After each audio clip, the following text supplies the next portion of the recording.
I was doing my grad work. It's not even an interesting story or a fun story, but when I was doing my grad work, we there was a server that we all like would put our resources on. We would do like experiments, and it was for a lab, um, the language and cognition lab. Okay. We would do like experiments, and we would put our materials on the server. Okay. Well, one day, our server, someone used it. We don't know, I don't know who, or where they were, but someone used it to launch a DOS attack. And do we have we talked about those or? Yeah, I think we did. Yeah. Does anyone remember what that is? Yeah.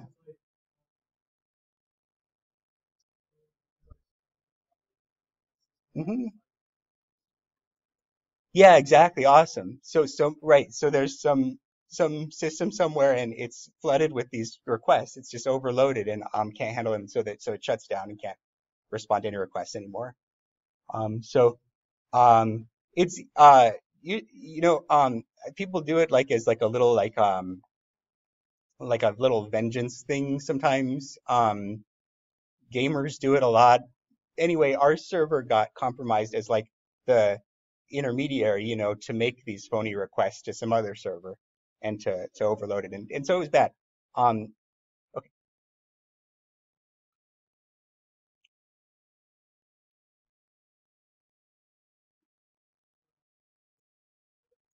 Oh, just it was just totally random. Yeah, I don't know who did it or what their like target was, but yeah, we just kind of got like kind of played in the middle.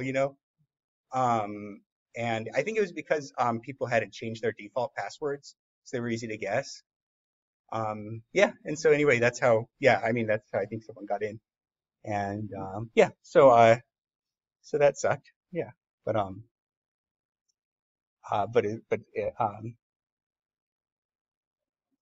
yeah. So chapter 12 is all about how do we avoid stuff like that, and what's kind of the um uh what just the kind of an overview of those kind of behaviors or um kind of like trends and things. So these are our questions for this chapter. What's the goal of information system security? And how big is the problem of computer security? Questions 3 and 4 are how should we respond to security threats? How should organizations respond to security threats? And question 5, how can technical safeguards protect us against those threats? How can human safeguards protect us against those threats? And question 7, how should organizations respond to security incidents?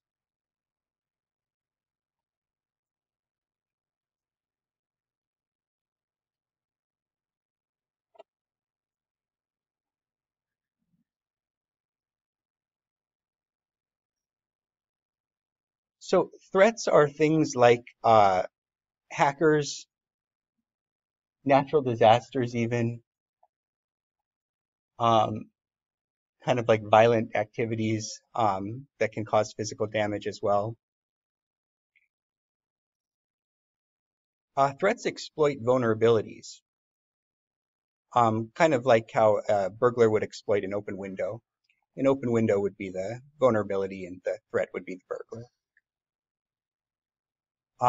Computers have vulnerabilities as well. Uh, so, you know, people not, the passwords to the server, a threat, kind of exploited a vulnerability that people weren't changing their passwords to be difficult to guess. The vulnerabilities can be protected with safeguards, like secure passwords, but also like, things like we'll see. Um, the safeguards might be effective,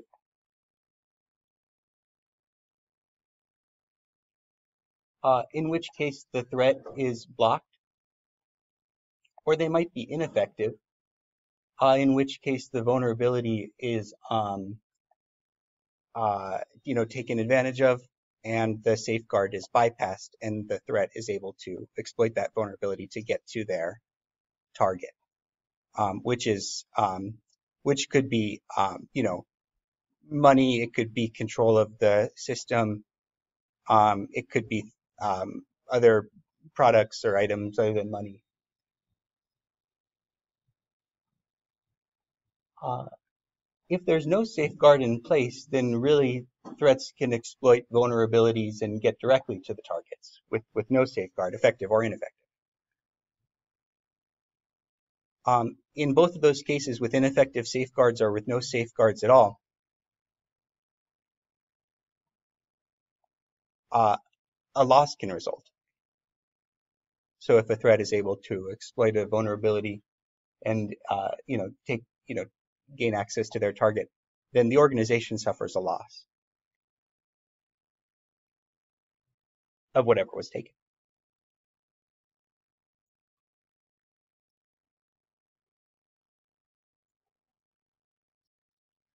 Let's do some more examples.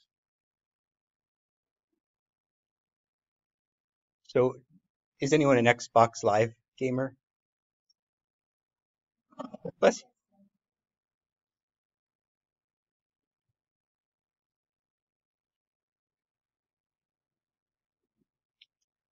That's okay. It's not really that big of a part of this example. So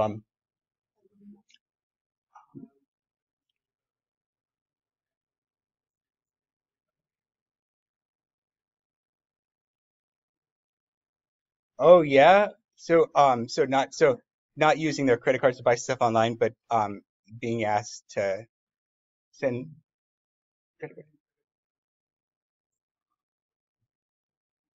Oh, that's a terrible idea.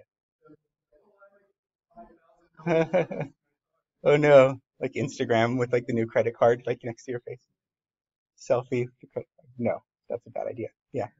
Okay. So yeah, so any of these that's a terrible idea. Um Things that are maybe in like order of um least to most common. Um so that sharing your data with like total strangers. Or how about sharing your credit card data with a friend in an email? A little um, um, a little more common, right? Maybe. Maybe not. You don't want to do that. Okay, that's good. Yeah, I shouldn't do that. Even if they're your friends, yeah. Why would they? Why do they need that?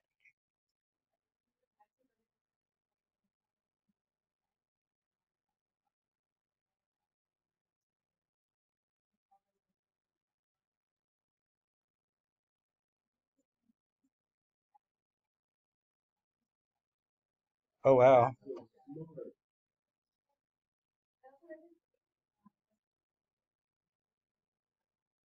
Oh no. Yeah.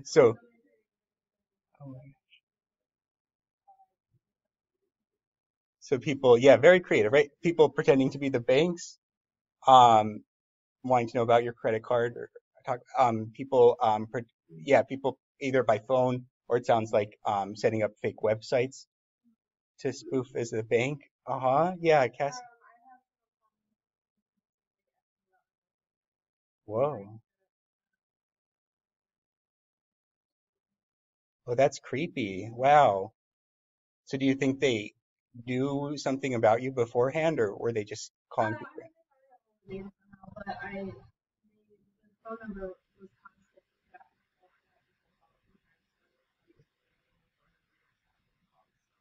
Oh, that was very smart. So you went through, you called USA directly. Cool, cool. Uh, yeah.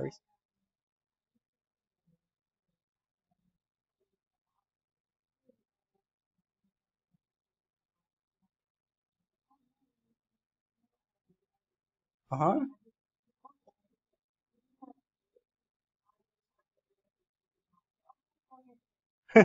Cool. You knew.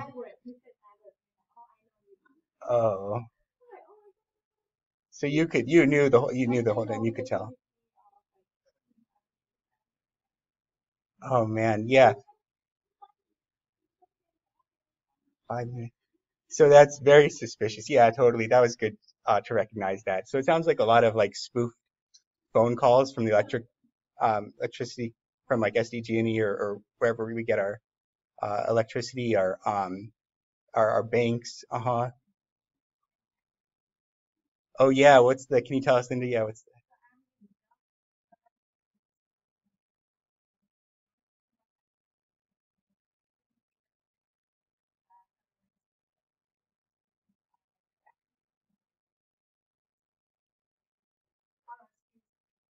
oh gosh. Huh. Wow. Wow. Okay. So okay, so these are all great examples of threats trying to get some target. It sounds like money in a lot of cases. Cool. Um, so phone calls um, are kind of one thing. What about online? So Jess said there was a fake bank site for Chase. Okay, cool. Um, so sending stuff through email is actually not that secure. There really aren't um, safeguards, or a lot of safeguards. Emails are encrypted, but it's really not, believe it or not, that secure to send stuff over email. If that message is intercepted, you could lose the credit card data that you were sending to someone over email, if it was your friend or whoever it was. And that's because there was no safeguard in place. If you buy something on a website, there is a safeguard in place as of maybe 6 or so years ago, buying using only HTTPS. And so websites that start HTTPS, they use that S, which stands for the secure sockets layer, and it is an extra layer of encryption to send stuff over the internet. And so you don't really have to worry about using your credit card. Well, depending on the website, though, if it's a sketchy website, then you don't know what they're doing once they get it. But as far as other people, getting that data, HTTPS is pretty secure. HTTP is not. So I wouldn't buy anything with your credit card on those HTTP sites, and especially with your debit card, because that's even less protected. Okay.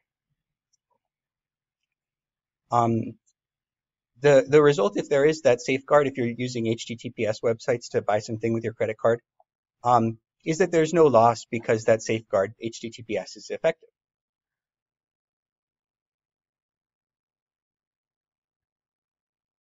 What about a case where an employee posts some sensitive data to a public Google Plus group? So they just post it on social media and they don't, like make it exclusive to only a few, uh, you know, authorized individuals. Well, the vulnerability is that there is public access to that group. Safeguards to prevent against that would be, uh, well, if it's a private group, to make it a private group by having like passwords or some way so that not just anyone can see it. And to have procedures in place where people know, and employee training as well to inform them of those procedures. Hey, don't put sensitive data on these public websites. The result, though, if there aren't those safeguards in place, would be the loss of sensitive data. Or I shouldn't even say if those safeguards aren't in place, but if they're not effective. So if the passwords or procedures or employee training, if those aren't effective, then yeah, that sensitive data would just be out there.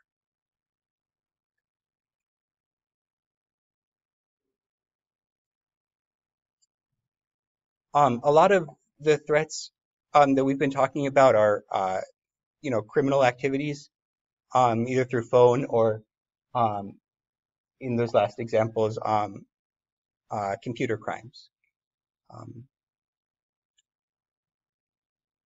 Um, there are other sources of threats. So, human error, is another one.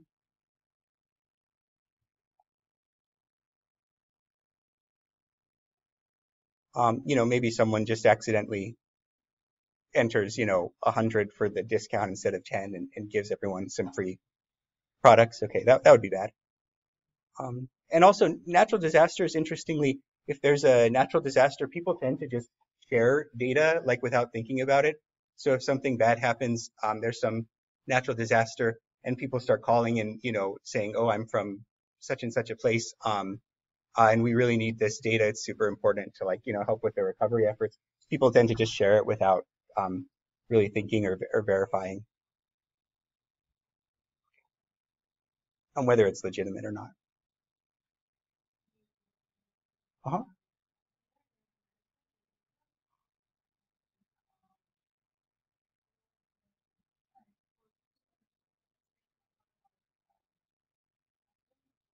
Uh-huh.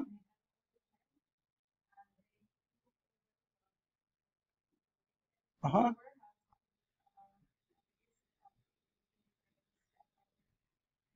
No. Oh gosh.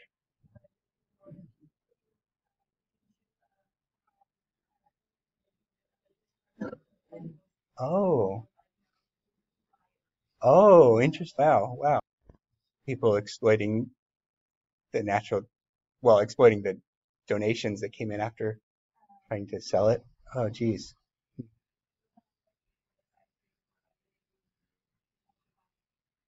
Oh, geez. Okay. So it sounds like one safeguard maybe in that case was writing, just making it clear these are donated items. Like, um, and then and fake websites too. Yeah, like yeah, fake charitable organizations. Yeah, that's a problem. Yeah. Uh-huh.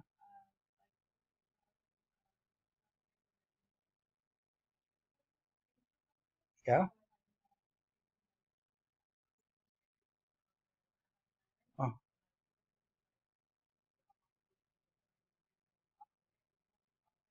Oh, interesting. So that's pretty unethical. Yeah, I guess. I mean, I'm not sure. Yeah. Um, hmm.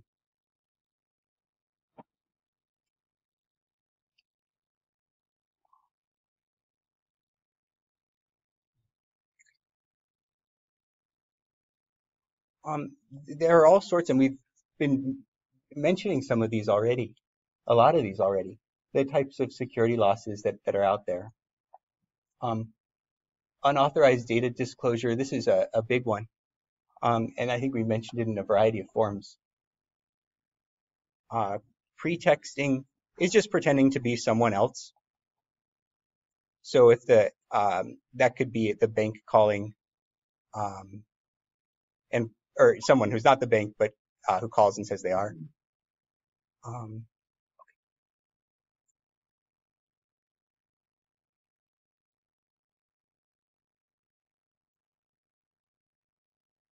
so pretending to be another person or from another organization is pretexting.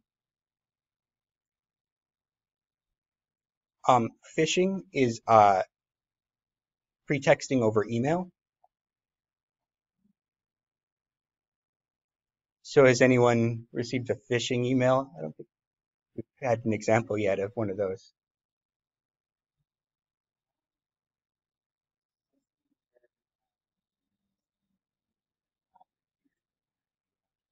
Hmm.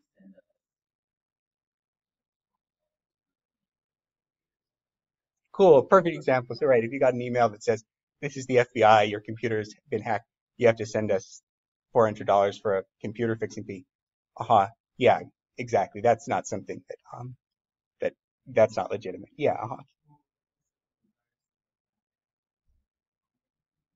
Yeah.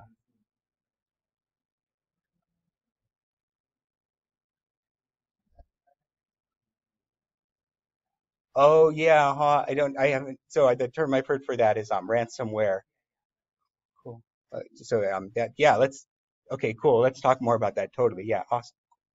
Nice. So that's almost well, that's interesting. So it's not unauthorized data disclosure as much as it's kind of taking someone's data and only, and kind of extorting them to get it back. Yeah. Um Spoofing, um comes in a variety of forms. And by the way, we get phishing emails all the time for the district, like all the time. People sending stuff. Maybe I could pull one up.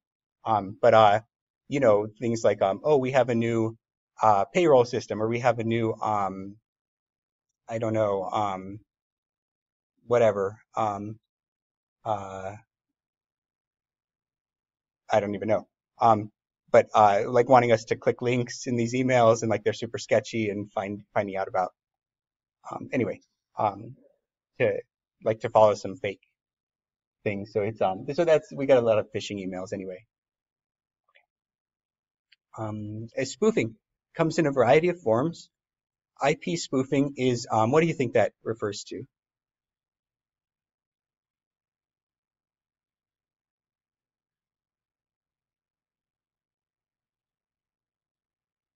Well, what's an IP address?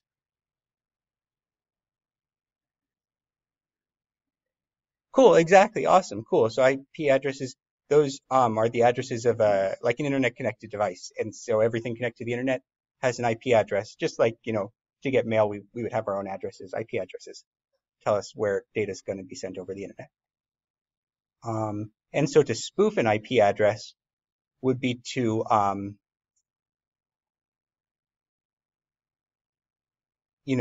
to try to make a phony IP address to kind of throw people off, um, and make it look like something is getting sent from somewhere else. Uh, Email spoofing is just another term for phishing.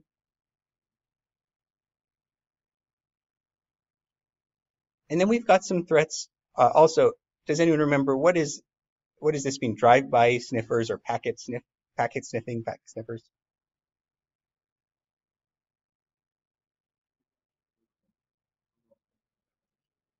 Mm-hmm. Cool. Okay, awesome. So people look for unsecured like Wi-Fi networks and or anything, but yeah, Wi-Fi networks tend to be the ones that are most vulnerable and eavesdrop on the communications that are being sent over there. Yeah. So if you're on like the unsecured Wi-Fi network at Starbucks, um, packet sniffing technology could pick up on what you're sending. Um, so drive-by sniffers or packet sniffers. Packets are just the units of of measurement for data being sent over the internet. And then of course there's hacking. So that's what happened um, to our lab when I was doing my grad work. We got someone um, figured out how to log in as someone else and gain access to the system. So that's hacking, unauthorized access.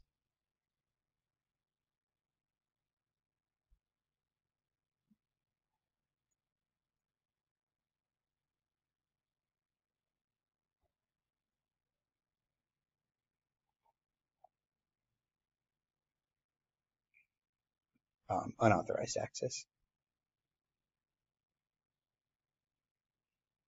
gain access by unauthorized means. And then natural disasters again can lead to data disclosure without people really being as skeptical as usual.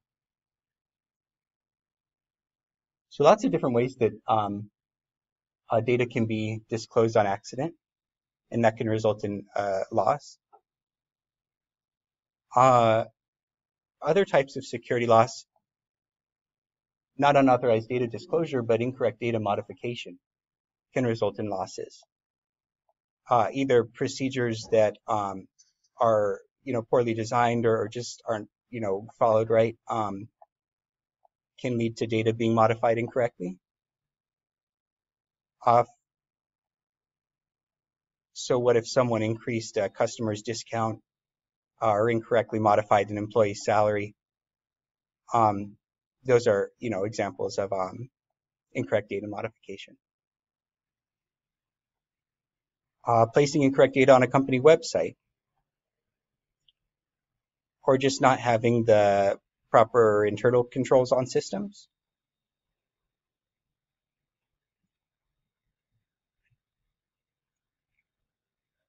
Um, System errors can also cause data to be incorrectly modified. Problems with extracting and transforming the data could modify it incorrectly. And faulty recovery actions after a disaster can cause data to be accidentally changed or incorrectly changed, maybe by accident, maybe not.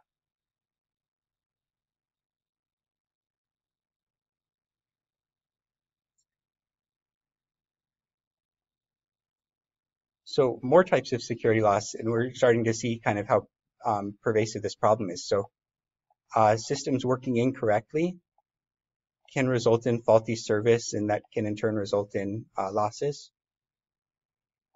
Procedural mistakes, even programming errors, or IT installation errors can make systems vulnerable to losses. Usurpation refers to one person taking over a computer system.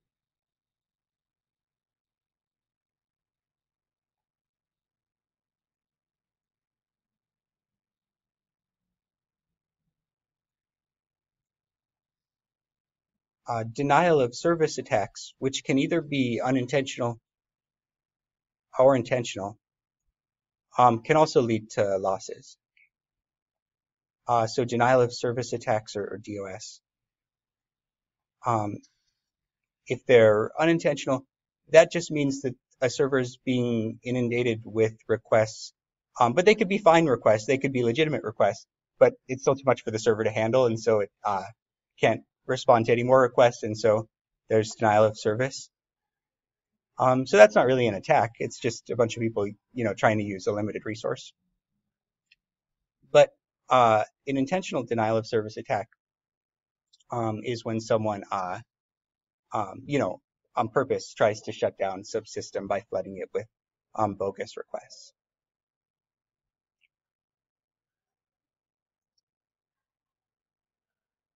And oftentimes these are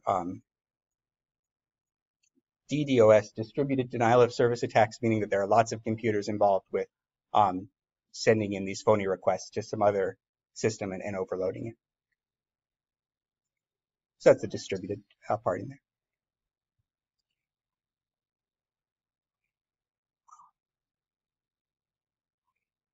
there. Security loss can also be in the form of just losing infrastructure, human accidents like a forklift, running through the wall and destroying, things can result in a loss, of course.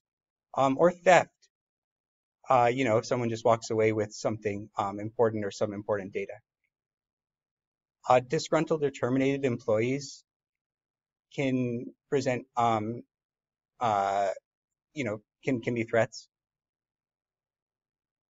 And natural disasters, like we've been saying, can result in a loss of infrastructure.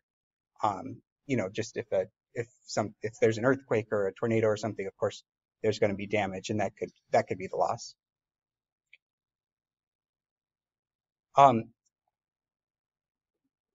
don't know if you were following this it's been several years now, maybe like 10 years even, with Iran's nuclear program, and the centrifuges. Does anyone know this story? Yeah, the centrifuges uh, uh, in some plant that was part of Iran's nuclear program. Yeah. Well, some unknown party, maybe the people think it might be the U.S. or Israel, or maybe both, or maybe neither. Um, uh, I think the story is they planted a USB drive, like just on the premises, and someone put it in the computer, not just kind of wondering what it was. Um, Anyway, it screwed up their centrifuges. I don't know what it did to them, but it made them, stop working. And so that was a loss of infrastructure. Yeah, right. And it's all in this example of an advanced persistent threat which people might call cyber warfare. So these come from like governments. Or how about more recently with Russia hacking into, okay, like to even, well, to sensitive, yeah, systems. Okay, cool. Like what was the, like Fuzzy Bear? Wasn't it called Fuzzy Bear? It was like a group of Russian hackers. Okay. So that was like a high level attack. And so it rises to the level of an advanced persistent threat. And in fact, um, the threats are like classified as like APT, like 20, and that could have been Fuzzy Bear. I'm not sure. We could look it up which advanced persistent threat Fuzzy Bear was. Maybe can someone look it up and try to find like the most cuddly sounding name is probably the most like malicious one out there.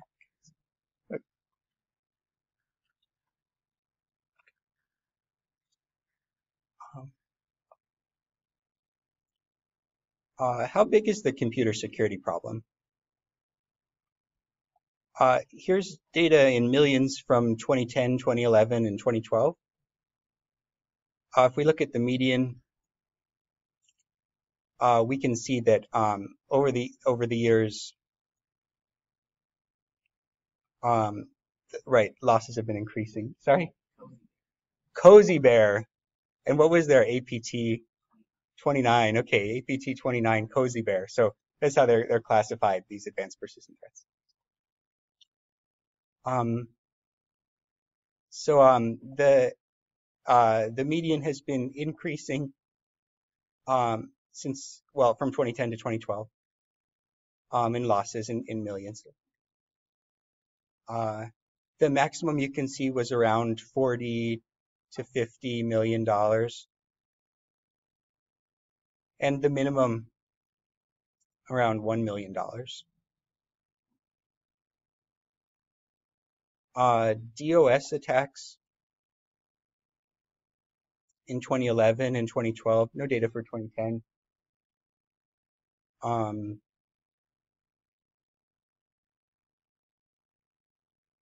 Accounted for about 20% of all attacks. Malicious insiders, about 10% from 2010 to 2012. Web-based attacks, about 10 to 15%.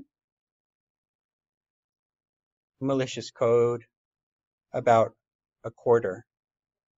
Yeah, yeah. And stolen devices, about 10 to 15%.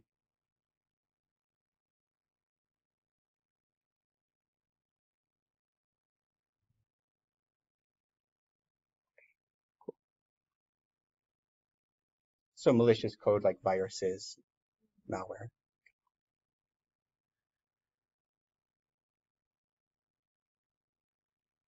But uh, no one knows the exact cost of computer crimes. And those figures, by the way, in the last tables, they came from a 2012 study by Poneman. No one, of course, no one knows the exact cost of computer crimes. Why don't we know exactly? Yeah, some are not reported. So some people might know about but not report. And what other um, losses might not be included there?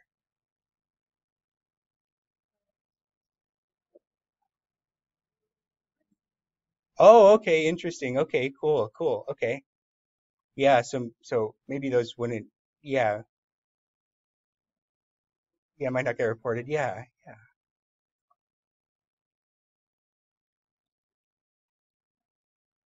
Oh,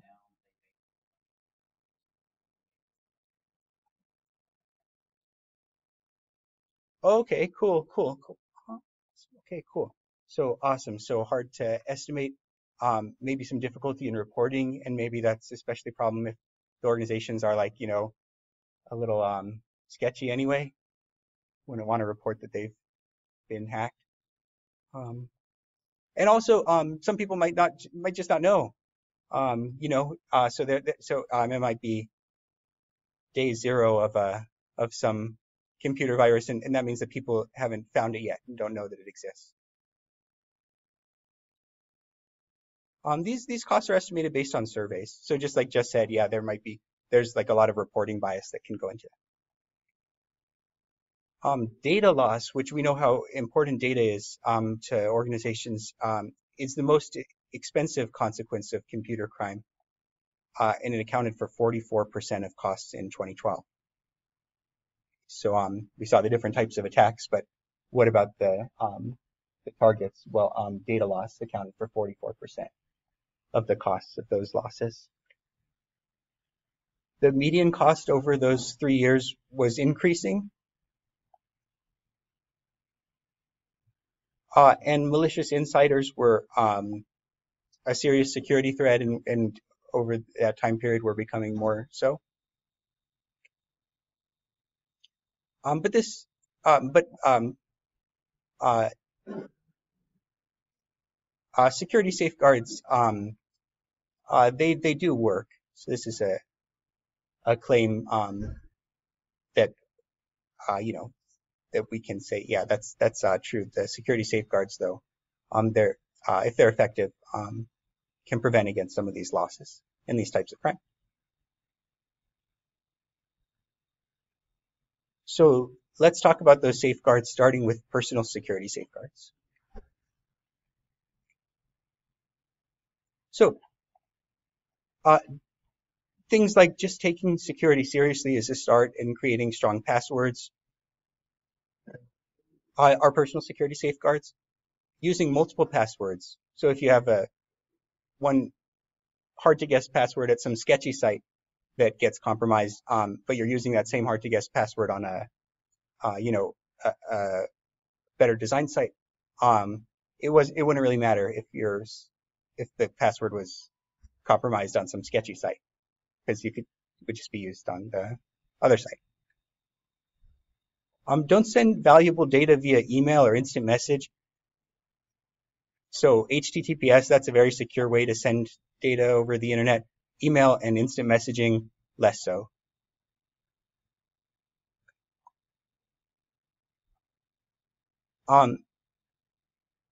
Try, how you should take stuff out of, you shouldn't leave valuable stuff in your locker, at the gym.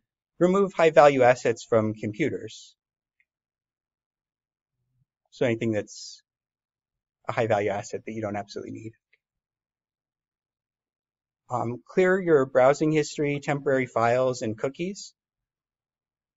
Cookies are just text files that are stored in our hard drive, and they track, what we're doing on the internet.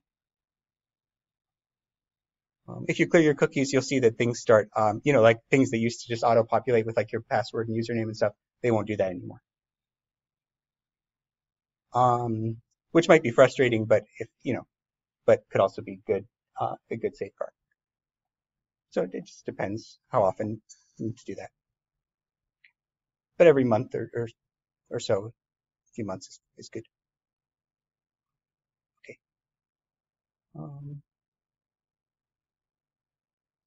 Regularly update antivirus software. So this is the kind of thing that actually with that WannaCry virus recently, yeah, that was ransomware, and one problem was that the systems hadn't been updated in a while. So some antivirus software was able to catch it. But the problem was people, even with that antivirus software, didn't have the latest version that would have prevented that, would have kind of patched up that vulnerability or been a safeguard. And then another personal security safeguard is just within your organization to demonstrate concern about security, to follow organizational security directives and guidelines, and to have security in mind for every business initiative.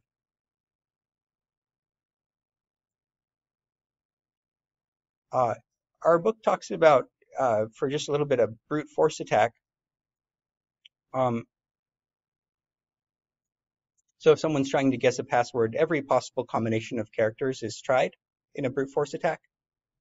And the time it takes and the number of possibilities to try actually increases exponentially with every character you add. So like a 4 or character password um, is, let's say you're just using the 26 letters of the alphabet, um, uh, compared to a 5-letter password. The 5-letter password, there are 26 times the number of possibilities as the 4-character. And with the 7-character password, there are 26 times 26, which is like some big number, like 500 something maybe. Um, how much? 676. That's how many. That's kind of the multiple between 5 and 7. Or if you add 2 extra characters, it'll take 676. Yeah, times longer to guess using a brute force attack. So passwords of like 7 or 8 characters would take like weeks. So those are pretty good sizes.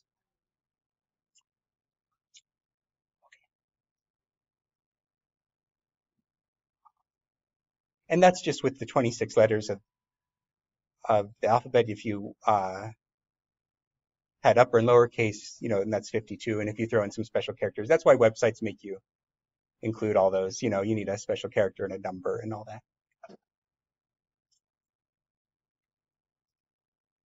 Okay. Okay, what about organizations? How should organizations respond to security threats?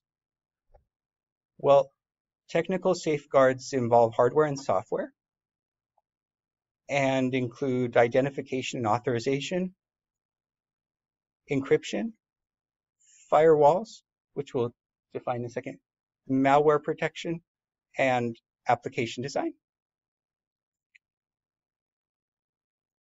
Data safeguards involve data, including data rights and responsibilities, passwords and encryption, backup and recovery, and physical security.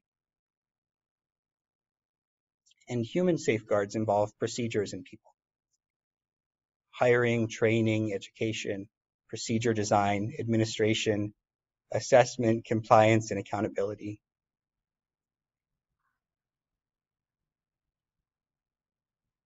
So the safeguards can be broken down into technical involving hardware and software, data safeguards involving data, and then human safeguards involving procedures and people. So let's go through these, starting with technical safeguards. Identification and authentication. Those are like login systems, for example, or those RFID cards that people use, to scan as they're going into places. Have you seen those? Yeah, cool. Encryption, which is taking plain text and finding a way to make it indecipherable, so that if the communication is intercepted, people won't really understand it anyway. Firewalls, which here's firewall, just kind of pictured here, which is supposed to keep good information in and bad information out.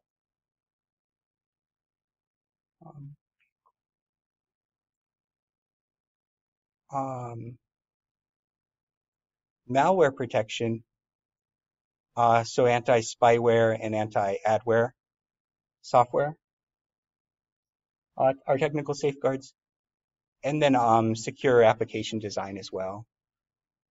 So all of these are technical safeguards.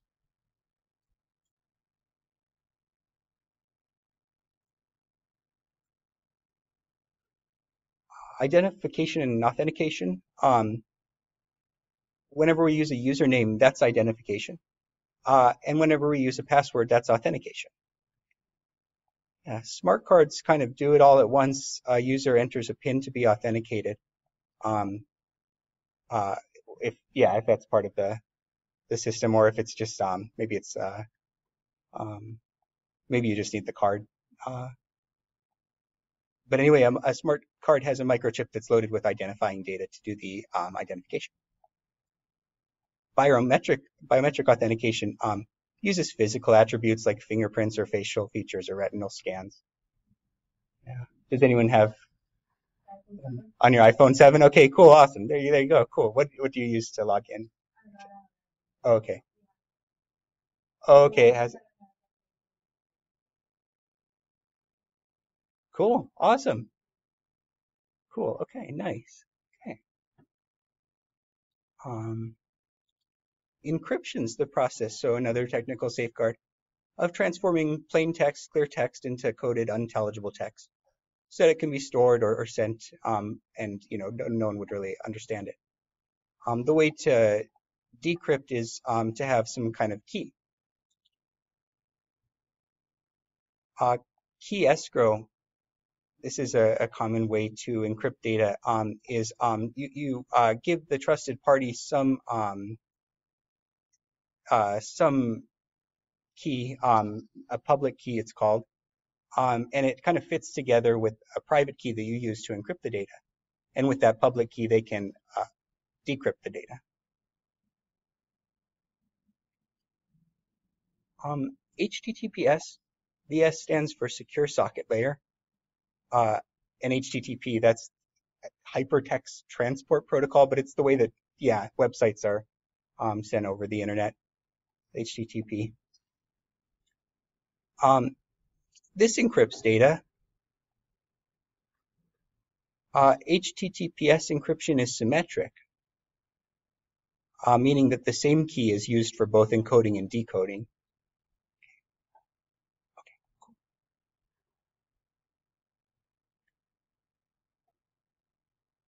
Okay. By the way, SSL, the Secure Sockets Layer, you might see it referred to as TLS.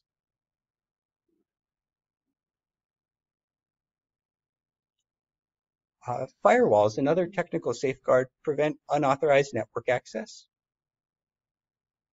They can be hardware or software. If they're a special purpose computer, then you have a hardware firewall. Or if they're a special purpose computer program, that's a software firewall. And many organizations or even individuals have multiple firewalls in place. A perimeter firewall is one that's outside the organizational network. So it's kind of the first line of defense against any threats that are coming in over the internet. Or an internal firewall, one that exists within the organizational network. Here's our internal firewall.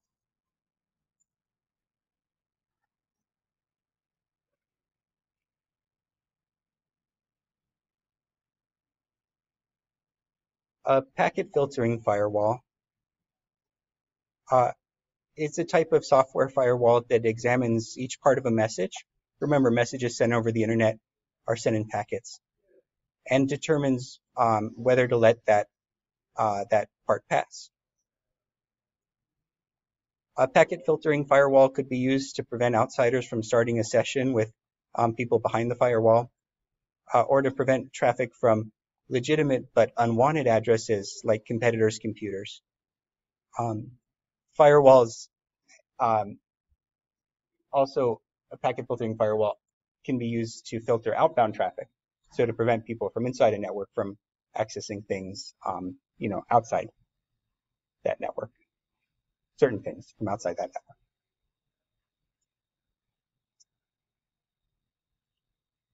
network. Malware protection, another technical safeguard. Malware just means any harmful software. These include viruses, which let's define Trojan horses, worms, spyware, and adware. A virus is a computer program that replicates itself. The harmful portion of a virus is known as the payload. There might be other side effects other than the payload, like your computer might start running slow. A Trojan horse is a virus that masquerades as a useful program. Has anyone ever downloaded an app that you thought was like totally innocuous and turned out to be a little sketchy? one night. Yeah, what was it? What was your?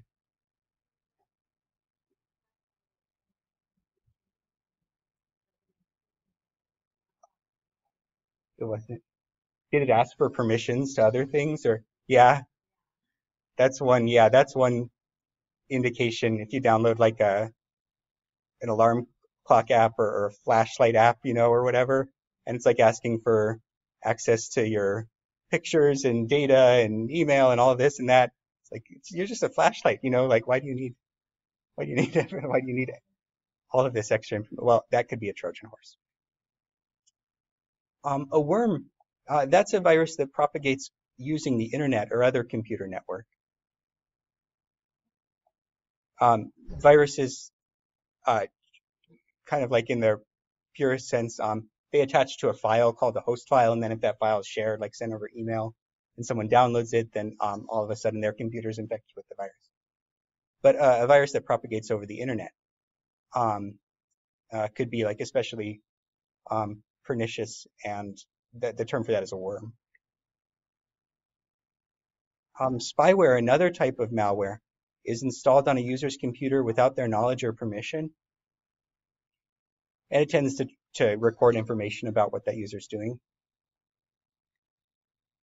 And adware, this is also installed without the user's permission, but the result is just the annoyance of pop-up ads.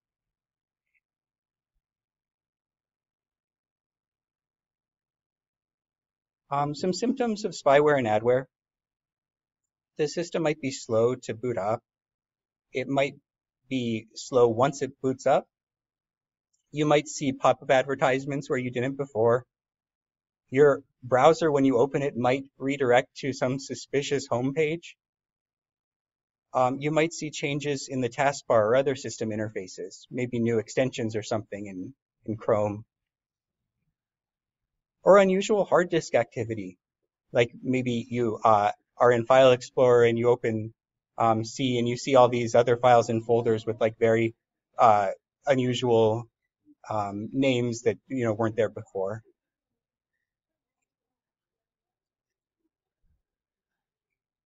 So to protect against malware, there are lots and lots of antivirus and anti-spyware programs. Does anyone have a preferred one? Cameron? Norton? Malwarebytes? Cameron? Norton? Matt used Norton? Cool. Awesome. Cool. These are those, do you pay for a subscription or are they free? Okay, cool. Awesome. Malwarebytes is free, but there's a premium version. Okay, cool. Okay, awesome. Nice.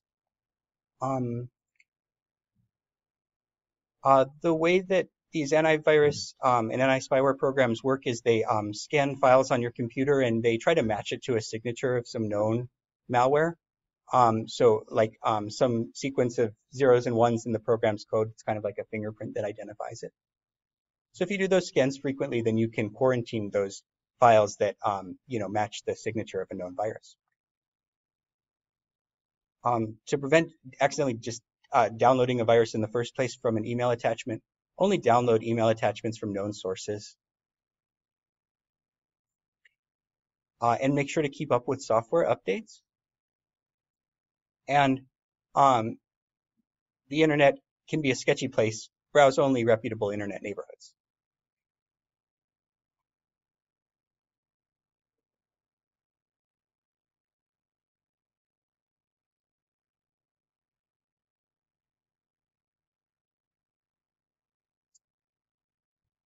How can human safeguards protect against security threats? Continued.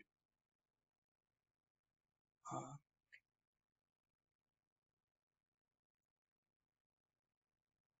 so making sure that security procedures are effective involves responsibility, accountability, and compliance.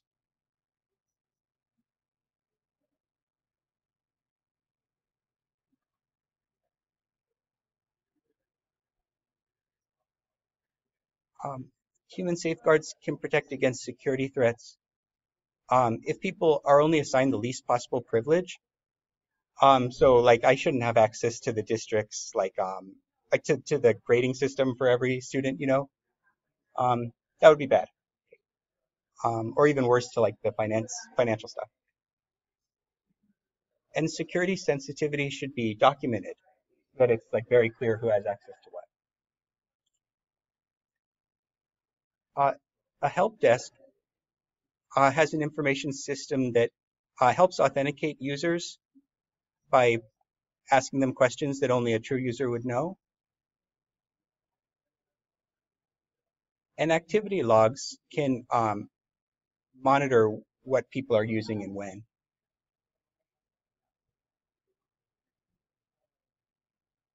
So if something bad happens or something goes missing, it can be tracked and people, so it's a measure of accountability.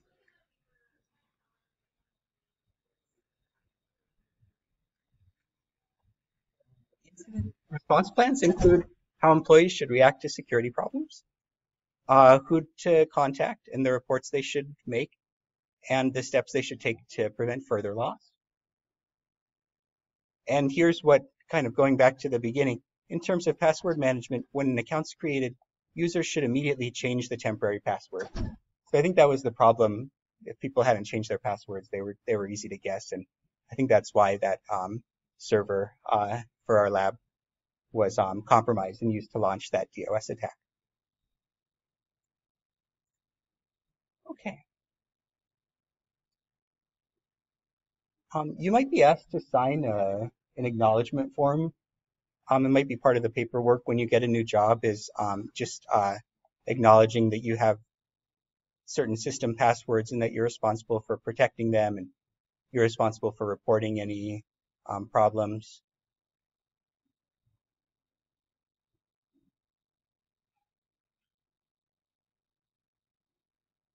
And to respond to security incidents, organizations should have a plan in place. There should be one place to report security incidents to, so centralized reporting. And the specific responses should be timely. There should be preparation beforehand, and they shouldn't make the problem any worse. So certain drills to practice these can, you might see those. Thanks. So hopefully the knowledge in this chapter, it helps us, making us aware of the different threats that are out there to computer security as an individual, as a business professional and employee. We should know the risks of loss and the cost of the safeguards. And we should understand how organizations should respond to security incidents. So any questions about any of that? Okay, cool. Well, thanks everyone. Let's meet back on for our last week on Tuesday. Yeah, okay. See you then. Oh yeah, Cassie. Yeah, oh sorry, one second.